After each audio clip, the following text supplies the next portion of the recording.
Halo Tantes, welcome back with me, Detektif Malam di channel Tante Malam.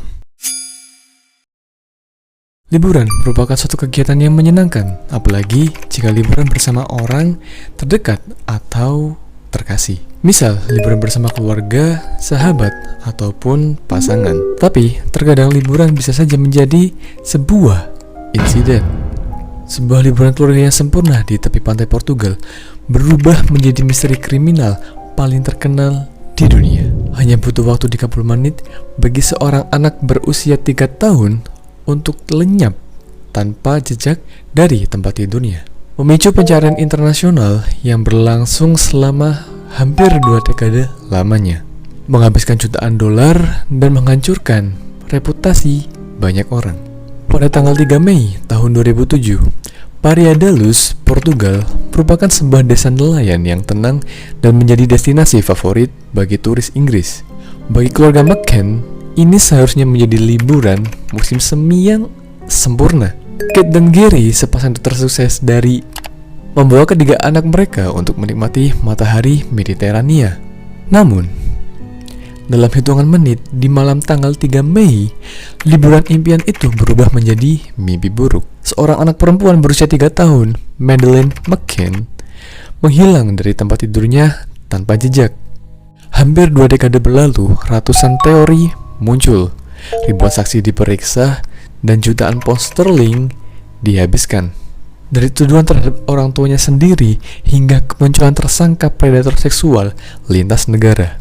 Sebenarnya, apa yang sudah terjadi pada malam hari itu?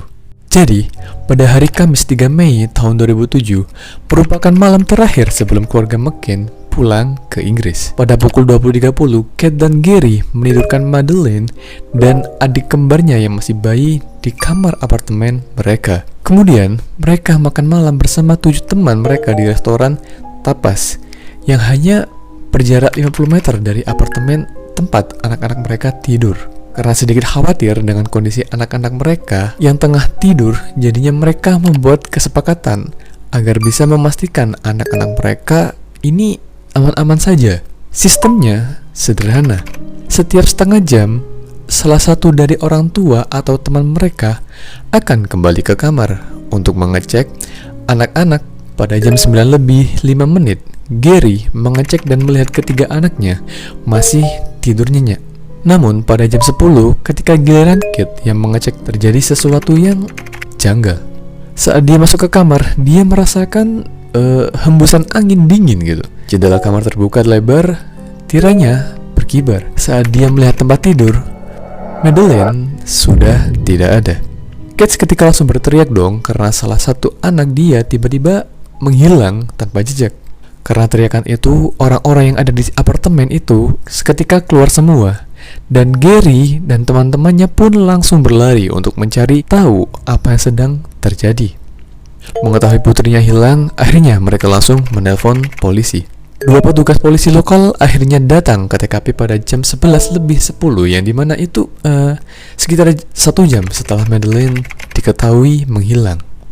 Seperti yang kita tahu, menit-menit pertama di sebuah TKP adalah masa emas. Dan inilah awal dari bencana investigasi. Polisi Portugal dikritik habis-habisan karena dianggap lambat. Garis polisi tidak segera dipasang yang membuat TKP ini terkontaminasi oleh puluhan orang yang keluar masuk karena panik.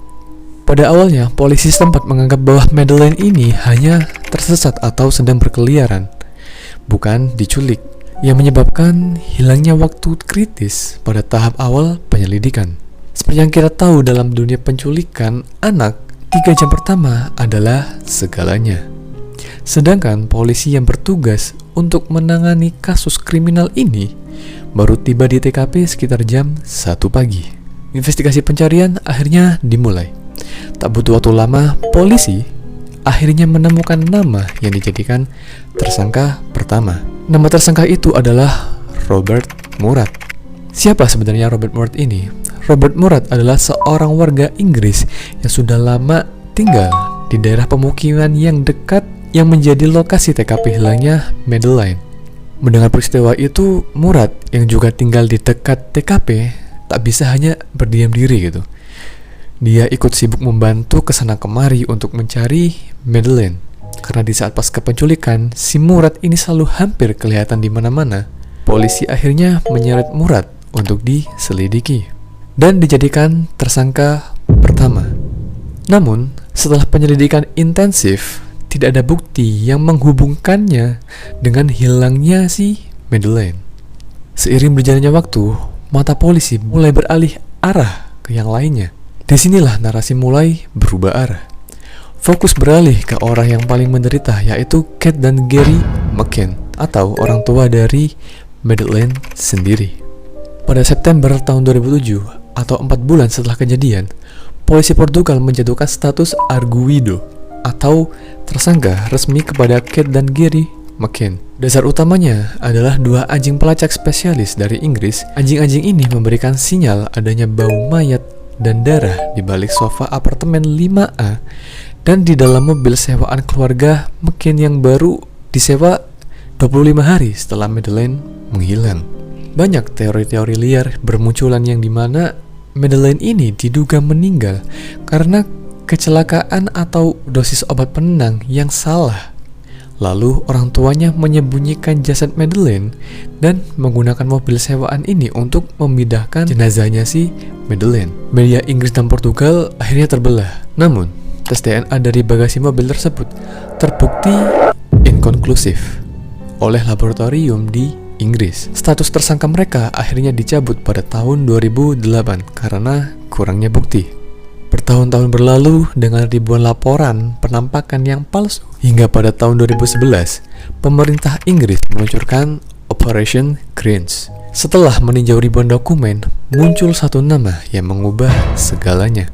Christian Bruckner. Bruckner adalah seorang pedofil kambuhan yang tinggal di Algarve, Portugal, antara tahun 1995 hingga 2007. Data seluler menunjukkan ponselnya berada tepat di area resort Ocean Club pada malam Medi menghilang. Jaksa Jerman Hans Christian Wolters bahkan menyatakan secara terbuka bahwa mereka yakin Madeleine ini sudah meninggal. Mereka menemukan bukti berupa foto-foto mengerikan di perangkat elektronik milik si Bruckner ini, meski belum ada bukti langsung foto Madeleine. Dan update terbaru tentang Christian Bruckner ini pada September pada tahun 2025 atau tahun kemarin, dia dibebaskan dari penjara di Jerman setelah menyelesaikan masa hukuman untuk kasus pemerkosaan lain yang dimana ini tidak ada hubungannya dengan kasus Madeleine ini. Meskipun bebas, kepolisian Inggris dan Jerman menegaskan bahwa dia tetap menjadi tersangka utama dalam kasus Madeleine McCann. Sudah hampir 19 tahun, Madeleine McCann ini seharusnya sudah menjadi wanita dewasa yang cantik. Kasus ini tetap menjadi pengingat pahit tentang betapa rapuhnya rasa aman kita. Bagi Kate dan Gary, setiap tanggal 12 Mei atau ulang tahun dari Madeleine ini adalah pengingat tentang kursi kosong di meja makan mereka. Apakah misteri ini akan terpecahkan? Ataukah Madeleine McCann ini akan menjadi cold case atau kasus dingin terbesar dalam sejarah modern? Bagaimana menurut kalian? Apakah Christian Bruckner ini adalah kepingan puzzle yang selama ini hilang? Ataukah pelaku sebenarnya ini masih berkeliaran di luar sana? Dan apakah ini murni penculikan oleh orang asing? Atau ada hal lain yang belum terungkap? Tulis pendapat kalian di kolom komentar. Baik teman-teman, mungkin segitu saja untuk video kali ini. Jadi bagaimana menurut kalian tentang si Madeleine McCann ini atau kasus dari hilangnya si Madeleine McCann ini? Apakah ini murni penculikan atau ada kasus lain di balik kasus ini? Baik, jika kalian suka dengan cerita-cerita seperti ini, jangan lupa untuk subscribe, like, dan komen. Dan juga kalian bisa share channel ini ke teman-teman kalian yang menyukai cerita mistis, horor, ataupun misteri-misteri yang belum terpecahkan ataupun yang sudah terpecahkan. Dan jika kalian memiliki cerita yang ingin kalian dengar, kalian bisa klik komentar dan kalian bisa komen sesuka kalian cerita apa yang sekiranya bakal kita bahas untuk video kedepannya. Sekian, terima kasih.